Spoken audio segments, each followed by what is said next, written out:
On behalf of the Houston Rockets organization and Mr. Alexander, I'm excited to introduce Chris Paul to the Rockets family.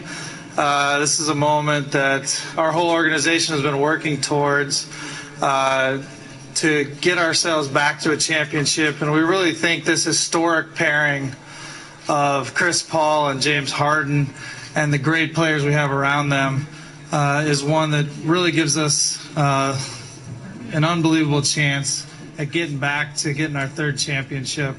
I say historic pairing because no one's ever put together two players this smart, this complementary, and especially these two of the best passers in NBA history on one team. And I'm humbled to be able to introduce him, and I know we're all excited to hear from him, so I'll turn it over to him.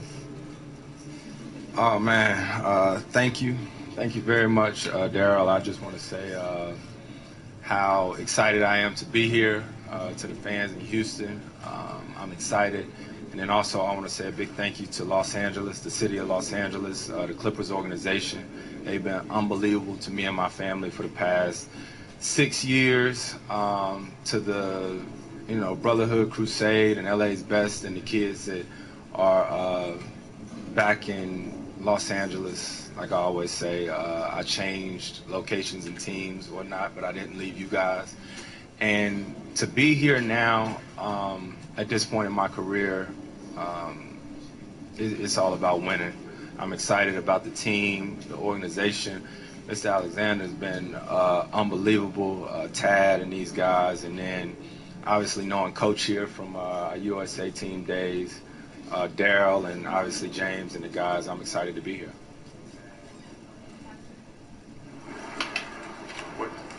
What excites you the most about this pairing? There's a lot of them said about, of course, Daryl said two of the most prolific passers in the history of the game together. What excites you? What excites me? I think the possibilities. You know what I mean? I'm a basketball junkie. I watch a lot of basketball, and I watch James a lot. And I think in the past, when did it happen? How long has it been? Since how many weeks? Yeah, when? Like 3 weeks or something. 2 weeks maybe. However long it's been, there hasn't been a day that's went by that me and James haven't talked. You know what I mean? So having that communication and just talking about the excitement, like I said, and the possibilities, and all the other guys on the team, and I think we expect a lot out of each other, but we also understand it's going to be a work in progress, and we're going to take it one day at a time. What made James the player that you want to pair with? Man, like I said, I watch a lot of basketball, and it's not just James. It's also a lot of other guys on the team. You got to think about Eric Gordon, 6th Man of the Year. You got one of my closest friends in Trevor Ariza, Clint Capella, who I think is an amazing talent. And, what they've been able to do here and the way that they play, I think I could incorporate myself and definitely help out just a little bit. What are your expectations for what you think this team can be with your addition? My expectations? I don't know. I expect a lot out of not only myself, but our guys. When we start practice and different things like that, Coach will let us know what our goals and different things are, but it's also up to us to give our input and push each other. Not settle for less, but like I said, take it one day at a time. Conversations with James that kind of opened the door to making this happen, and why were those maybe so instrumental in getting you here? Me and James' conversation, I don't know, it was a basketball in the room and we was fighting over it. You know what I mean? Seriously. We talked about the ultimate goal, and that's winning. And that's winning. And neither one of us have had an opportunity to do that. We talked about how good that would feel, and that's probably what I'm most excited about, is to be on this journey with somebody else who wants it as bad as I do. So it's not about me coming here just to help him. He's gonna help me. And we're gonna help each other, and we're gonna help this team hopefully get to where we want to be at. Chris, your offensive game and style, I know you take a lot of pride in your defense. Talk about what you're going to bring to the floor. what I'm going to bring to the floor. I don't know. I mean, I get excited about both ends of the court. You know, defense is one of those things that it's all about competition, and it's about communication and talking and stuff like that. And I think that's somewhere I can help. Kind of unusual for a player these days, especially of your caliber, to choose not to become a free agent. What made you decide that, to settle for a year? And what are your thoughts about the future of when that becomes your option and when you do that, signing your long term? Have there been talks like that? I got a long way to go before that gets there. You know what I mean? Y'all want to talk about that now? Y'all want to talk about it like now? But, you know, for me, like, it's about the present. It was about the right now and what's going on right now. And anything that I could do to help make this team better right now, that's what we wanted to do. And that worked out in both of our favor, you know, not only us, but also with the Clippers, and that was what we did.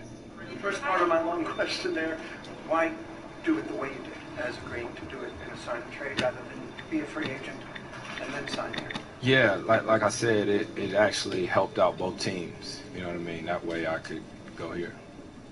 You worked with Coach D'Antoni. What did you like about his style, and what do you like about his system? Nothing.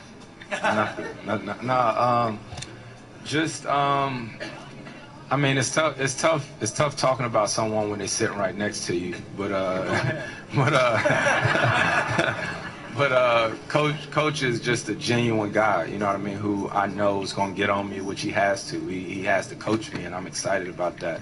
But you know, his love for basketball.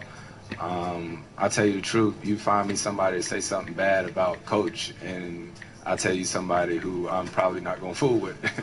You know what I mean? And that says a lot about him and about, you know, how he appreciates the game and about how much he loves the game. Freddie, you've had such a special career, but there's obviously always kind of been another step for you, whether it's the NBA Finals or the championship.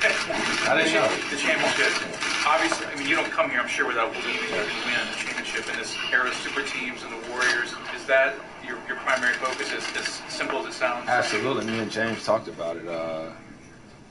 You know, some people are built different, and, you know, kudos to them who are like that, but I'm built different. Like, I always say I'm the most competitive person I know, and, you know, looking at my wife, she rolling her eyes probably because, you know, some people may say that's a good thing, some people may say it's a bad thing, but I'm ultra competitive, so there's no reason in playing unless you're playing to win.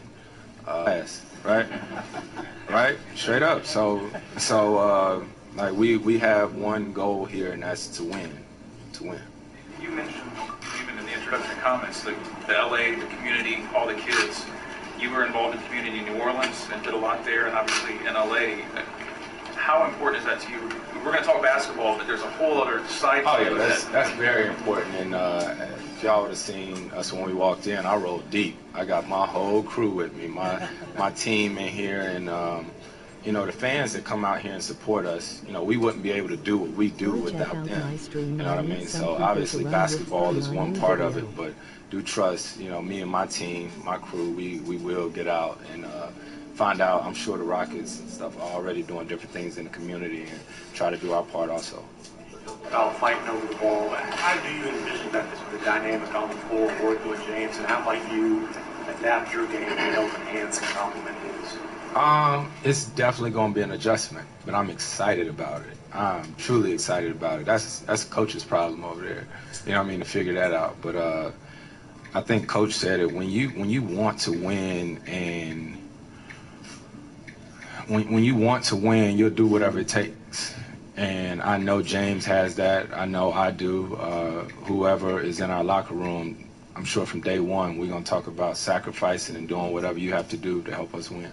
Coach, when you hear the words, I'm the most competitive person I know, obviously guys don't get to this level without some degree of competitiveness, but to move that up a notch, is that something? Yeah, it goes right into insanity a little bit.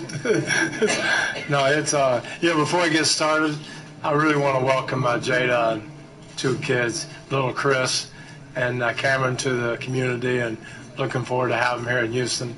And then also his parents are here, Robin and Charles, and then Jada's parents, Alex and Jackie, who got some West Virginia blood in them, so I knew Chris had not all bad.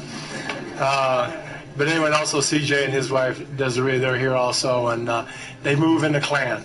So you'll see them all over town. They're all together. So that's what makes him special.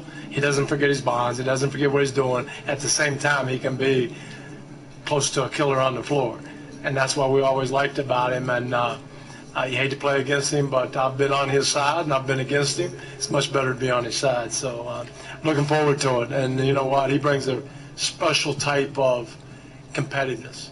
He'll be on my butt too. So we all will get better with him. And I've seen it. I've been there. And there's nobody. I didn't think in the last 10 to 15 years better in the league than he has been at the point guard position. So he's a good one. President, you've kind of done your whole career, but you've increasingly used your platform to advocate social change, make people aware. How did you learn over time to become more and more comfortable in that role and to really realize what you can do with some of the power that you have? What you mean? What are we talking about?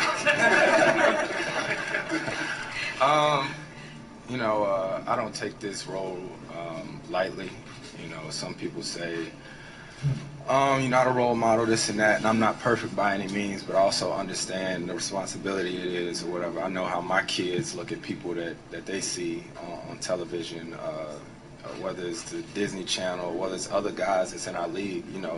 My son sees James, he goes nuts. You know what I mean? Like Odell Beckham, you think about him, my son got a mohawk that's colored and stuff like that. So when you have kids, you start to understand how they look at others, and I understand that I'm in a role as such. And so, you try to be mindful of different things that you do or what you say and stuff like that, but also remember that everyone's human just like everybody else.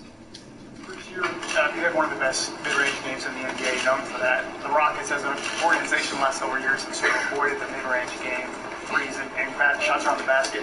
What do you see changing moving forward? I'll never shoot another mid-range shot a day in my life. As soon as it comes in, it'll change his game totally. It's funny. We played like a little game or whatever.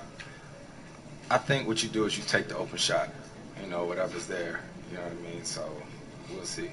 There's also exceptions to the rule. His mid-game is the best in the league. It's my layup. Yeah, exactly. So you don't change something or fix something that's not broken. That's the best. If we had other guys like that, guess what? We'd be playing a lot of mid-range. But it's not like that around the league. You're now, just where you are in your career, where James is, how the timing of this meeting is a fit for you?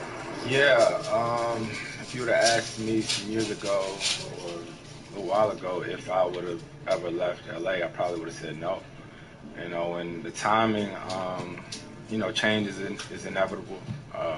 I'm glad this decision was made, like with my family and everybody, and we talked about it. And I haven't been as excited about probably basketball in a while, to tell you the truth. It's just, it's a new start. It's a fresh start.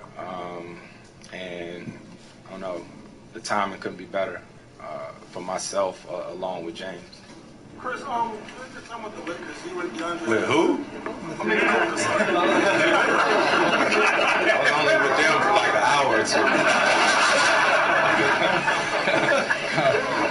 That was like an hour or two. Your time with the Clippers, you and DeAndre had a very good pick-and-roll combination. Do you see some of those same qualities in Clint Capella and how you can bring that to the table? Absolutely.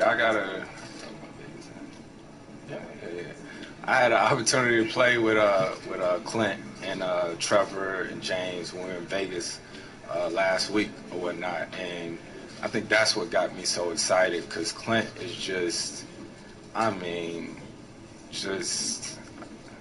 don't know, like he's so raw and just ready to work and ready to just do whatever, screen, roll, defend, and all that different type of stuff. And I'm excited about the opportunity for me to not only help him get better, but for him to help me get better. And he's just been such a nice, good, genuine guy or whatnot. So everybody talk about James and those different dynamics, but I'm excited to play with Clint also.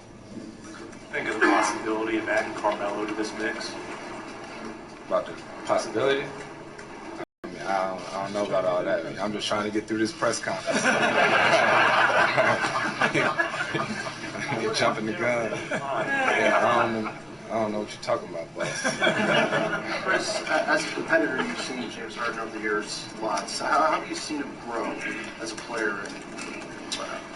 Man, James is a special player, man. Like the numbers he put up and stuff like that, what he's capable of doing on a nightly basis is crazy because when the trade happened and stuff like that, you know, we're out of season, so games aren't on and stuff like that. So I think I was looking at an iPad with my son, with little Chris, so I was looking at the TV, and they were showing some highlights of him, and I turned, I think it was to my wife, I was like, man, he's sick.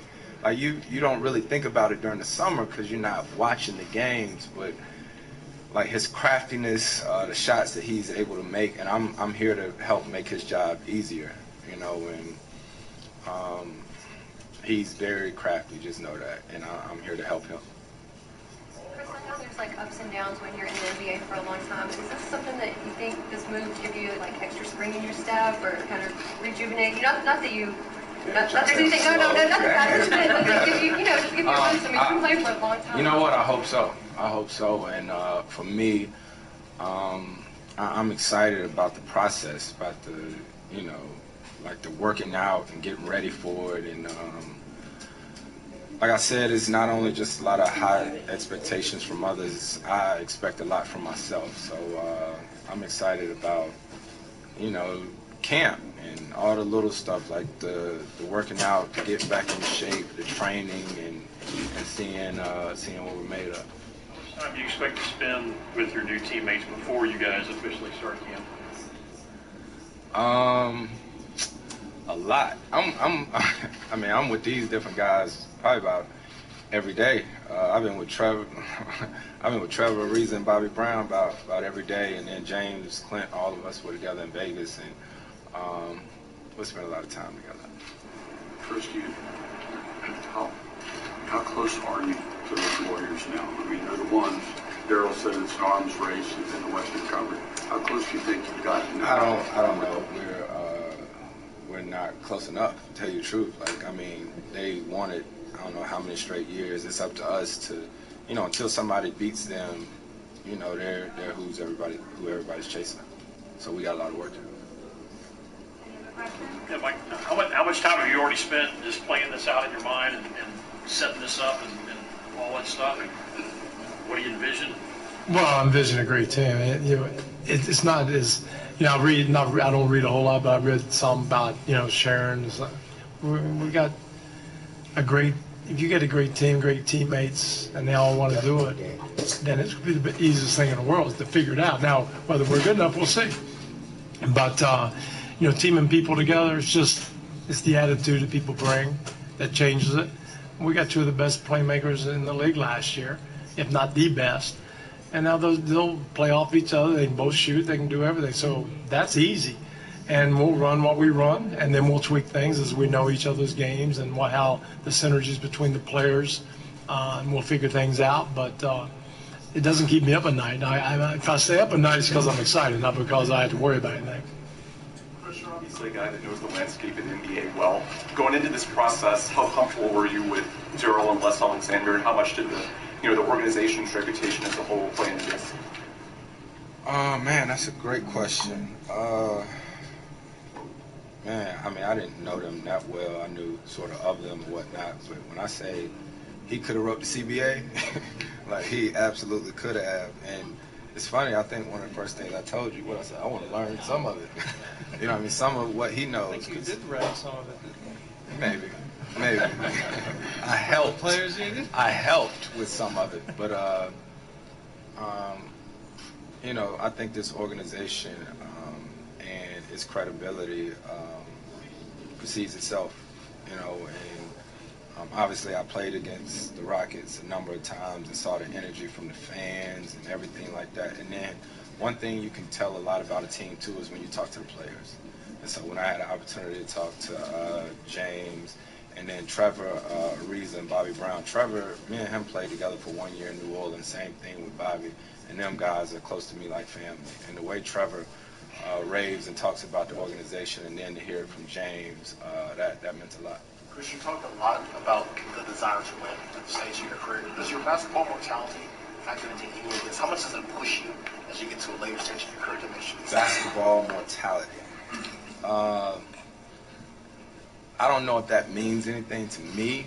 Like, it's all about, like, me, my teammates, and my family. You know? Like, that's, like, I'm not trying to win for anybody else.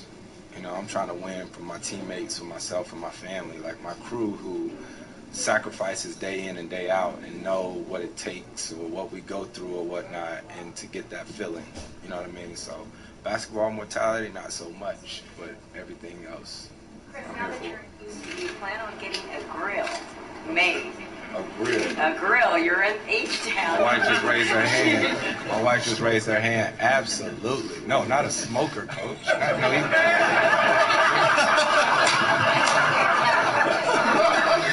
oh, they say for the culture, right? Look, yeah, I'm going to get him one, too. Yeah.